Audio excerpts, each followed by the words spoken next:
सोर जइन जादों फैलाय रावबो जइन जायाखै फाग्ला फाग्ला बे हाग्रामा होनबानो जायो सासेबो जइन जायाखै जोङो दा नैबे 40टा ब्लकआव BPF निफ्राय मोनफ्रोमबो ब्लकआव खमसे खम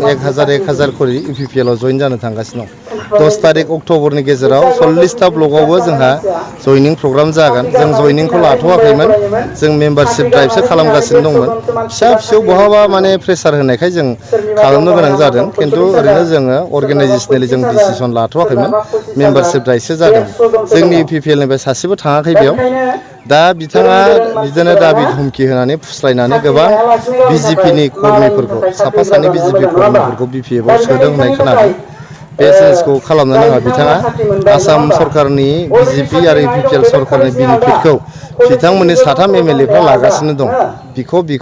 जोंनि मानगोनां गिबि मन्त्रि डक्टर हिमन्त बिश्व शर्मा सारनाव थांनानै गोबां स्किमफोर डेभेलपमेन्ट पेकेजफोर बिनानै लाबोगासिनो जों नोंसोरखौनो मदद होगोन होननानै जोंनि NDA सरकारखौनो मदद होगोन होननानै आरो गाहायाव फैनानै ओरैहाय BJP नि मानसिफोरखौहाय फुस्लायनानै सिगि सग' खालामनानै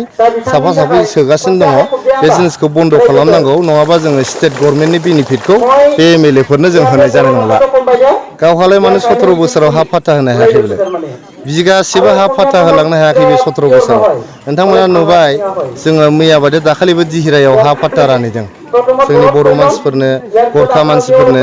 जोंनि थागिबि माहारिनि जोंनि हारिफोरनो जोङो दिहिरायाव दाखालिसो हा रानहैदों बेबायदिनो जोंनो जे जोंना हा मेला जे जों खुंदोंमोन मोनफ्रोमबो सार्कोल अफिसाव हा मेला खुंनानै दा 42,000निबो बांसिन न'खरनो जोङो हा फाट्टा होबोगासिनो गतिके 17 बोसोराव बिथाङा 42 जनबो हा फाट्टा होनो हायाखै गतिके बिथाङा बुंनायनि जेबो मरेल राइट गैया